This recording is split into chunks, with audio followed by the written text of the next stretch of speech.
All right, team. Good morning. Good morning, everyone. Happy Monday, everybody. It is September 30th on a Monday, 2024, last day of September. Uh, Time to rock and roll. I usually do these videos on Sunday night, but I figured doing it Monday morning when everyone's nice and refreshed gets us ready for the day. So just switching it up in terms of days of producing this video out. But thanks for joining me today.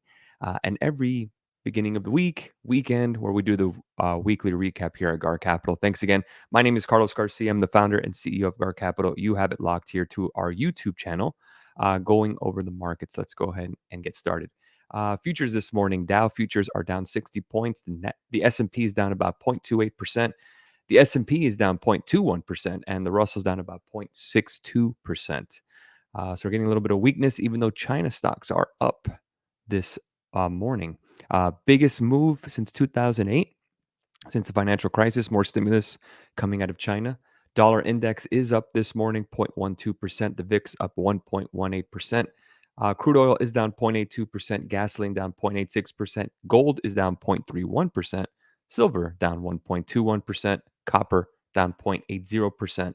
And in terms of Bitcoin and crypto, 63,940. Bitcoin is down 3.33% on the futures side. We'll go over the details later on in our morning note video, which is every morning at 9 a.m. Eastern Standard Time here on our YouTube channel. Make sure to hit that subscribe button and notifications so you don't miss anything. I just wanted to say something before we begin kind of the weekly recap video. October 15th, October 17th, actually, will be our 10-year anniversary of GAR Capital. I started this company back in 2014, and it's been quite a ride. And I am so proud of the team that we have, and just want to give a little bit of appreciation to our members, supporters, followers, commenters, people with questions, and people who are on our server. Thank you guys. Without you guys, this business isn't this isn't a business. How's that? So I appreciate that. As always, I'll do a podcast kind of doing a review of the last 10 years, kind of talking about GAR Capital a bit. So I'll get that out to you guys. Make sure to subscribe to our podcast, which is on Spotify and Apple Music and wherever you get podcasts. So with that being said, it's absolutely an honor to have your back with navigating the stock market and day trading, giving you the tools and analysis that you need to succeed, and a great community of like-minded individuals.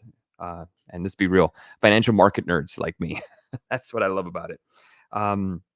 Growing up, I always wanted to be a history professor. So kind of doing both of this, talking the stock market and talking to you guys, is just an absolute dream of a job. Let's just say it's not much of a job, but I love it. So again, I'll go into details more on the podcast, but for now, let's go ahead and get started. All right. So first thing I want to do is go over the last week that we just had.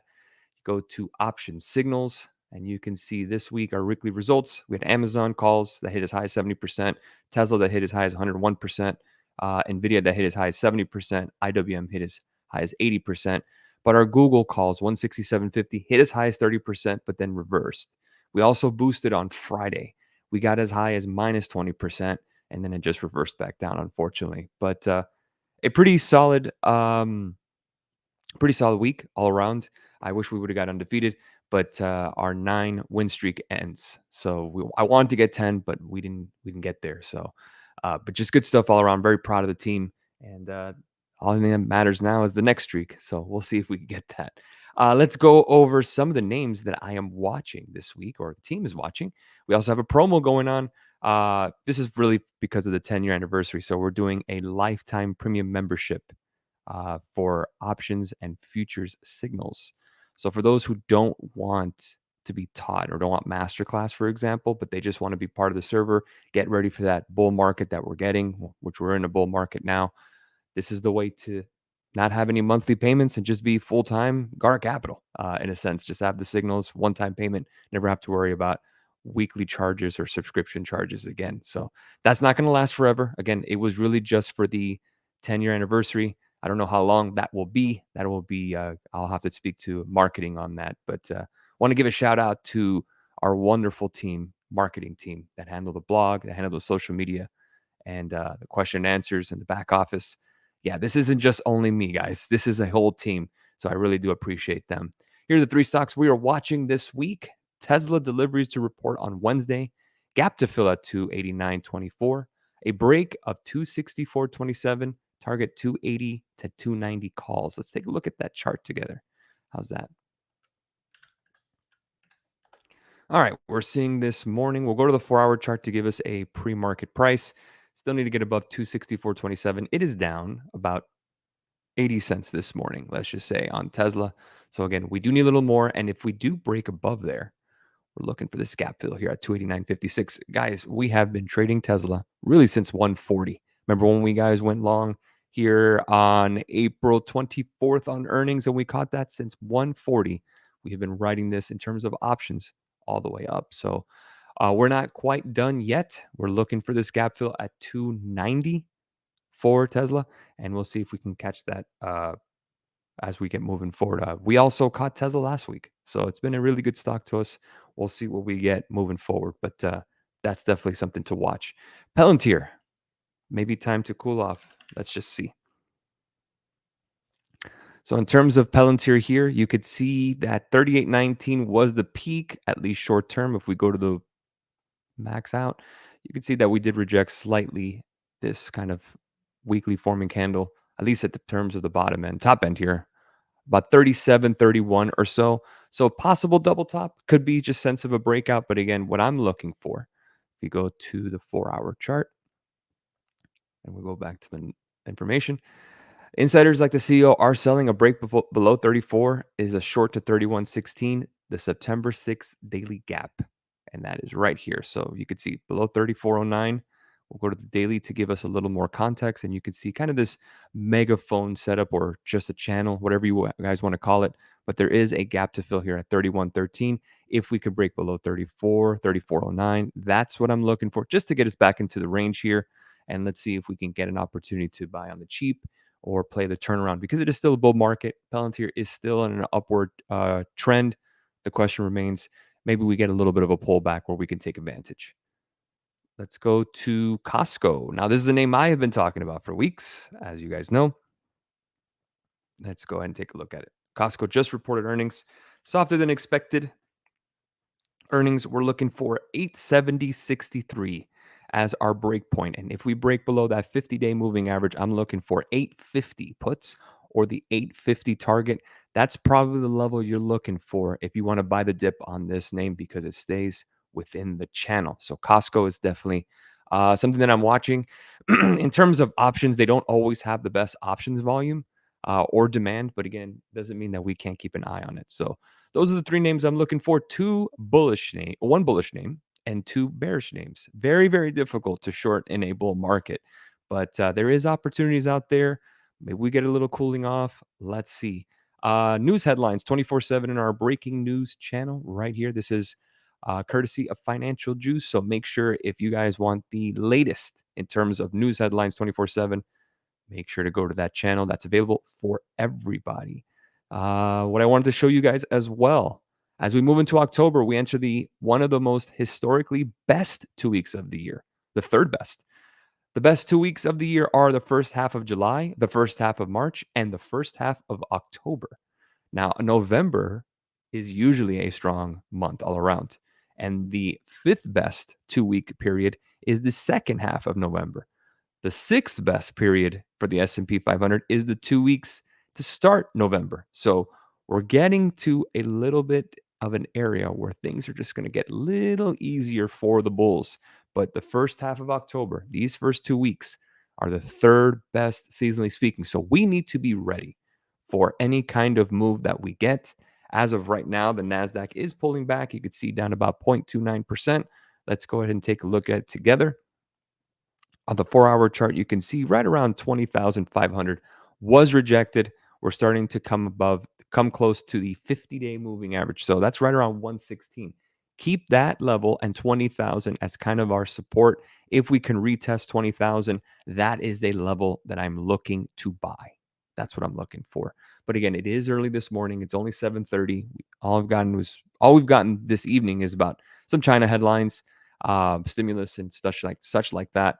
Japanese stock market fell. So kind of a rotation out of Japan, which was our all-time highs just a couple of weeks ago, to China, which has been absolutely obliterated in terms of stock markets and financial markets now they're bouncing. So that's kind of what you're getting out with the old and with the new.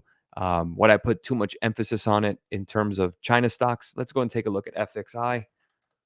And you can see that is up about another, let's call it 60 cents, 70 cents. And if you guys go to the market watch, I went ahead and broke down a trading plan for the week, but I also talked about these China stocks last week. We did not trade it personally, but some of you guys did. And that's really the idea of the market watch and the server. Yes, we do signals. Yes, we provide breakdowns of exactly what we're watching all day.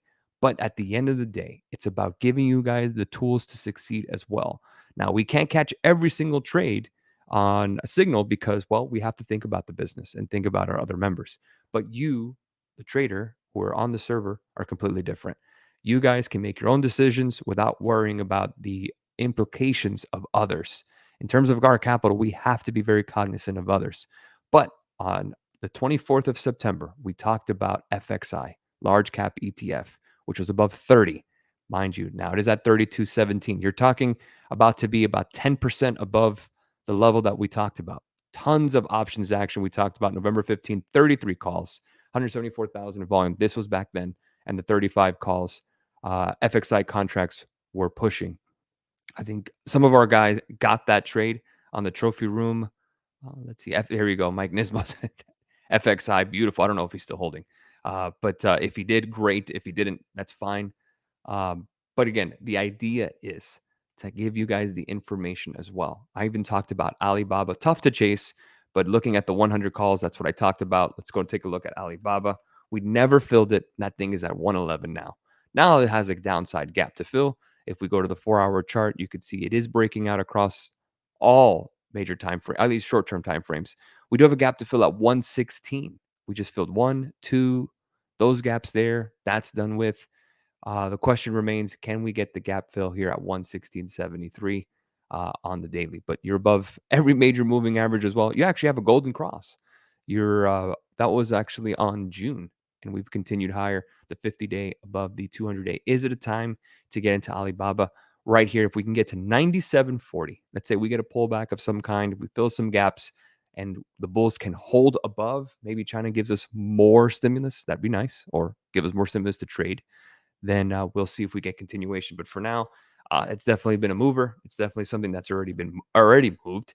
So I don't know. Again, just like I said, I didn't want to chase it back then. Probably not the best decision. I wish I would have went long with that unusual options activity, but can't catch them all either. I do have some QQQ calls that were pulling back a little bit now. It is pre-market. We were at 486.75 at the close. The idea was to stay above 486. So if we start breaking down a little bit, at least we have until NFP on Friday. That is what we have coming up on the earnings calendar or the actual weekly calendar. You have a PMI at 9:45 this morning. We have Fed Chair Powell, who will speak at nearly 2 p.m. PMIs, JOLTS job openings, private payrolls, crude oil inventories, and more PMIs. And then, of course, the big one, the non-farm payroll report. I broke it down under Market Watch, exactly what to look for our options members, kind of breaking it down. If you guys are interested, of course, we do have some promos for you guys to sign up if you guys would like. So that's what we have set up for the day. We are getting a little bit of a pullback this morning. But again, the first 2 weeks of October are strong. Today is the last day of September.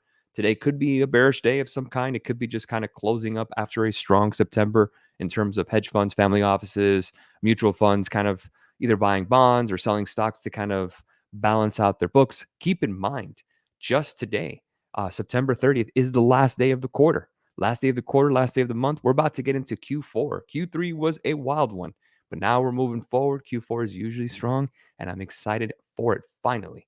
Now we're getting into the end of the year. We start getting ready for that push towards Q4 as the holiday season in terms of the stock market usually is in a positive sense, like we talked about the first 2 weeks of October. So got a couple of names that we're watching. I'm going to go over a little more on the morning note this morning at 9 a.m., answering more of your questions. This is more just to prep you guys, kind of go over the past week and what we did. Very, very strong trading. The question remains, how much more can we do? Can we do another streak? How is October going to be the first 2 weeks?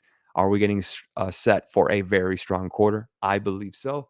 So we will see what we get. Thank you guys for joining me again here for the recap video and preview of the week.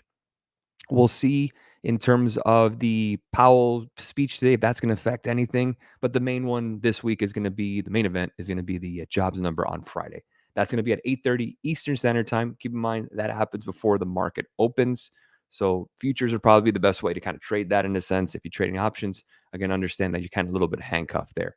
So with that being said, let's see if we hold 20,000 and retest NASDAQ. We'll see if we bounce. Let's see if the NASDAQ does bounce back a little bit. The biggest mover today in terms of why the NASDAQ is going down is really because of NVIDIA. And you could see NVIDIA pulling back on the 4 hour. You could see this nice wedge. I wrote this, well, we wrote this up on the Discord and on Instagram, talking about a breakout or a rejection. So far, we did break out at 127. We pulled back. Let's see if we get added weakness on NVIDIA. NVIDIA is a big mover, as we know, and that's moving the NASDAQ this morning. We'll see if that does change as we go along through the session. Again, last day of September, last day of the quarter. If we get some weakness, that's fine. It doesn't mean it's a trend. Obviously, we know we still have more upside potential. The trend is moving higher. The question remains, can we take advantage of a pullback, or can we take advantage of buying the dip? Let us see.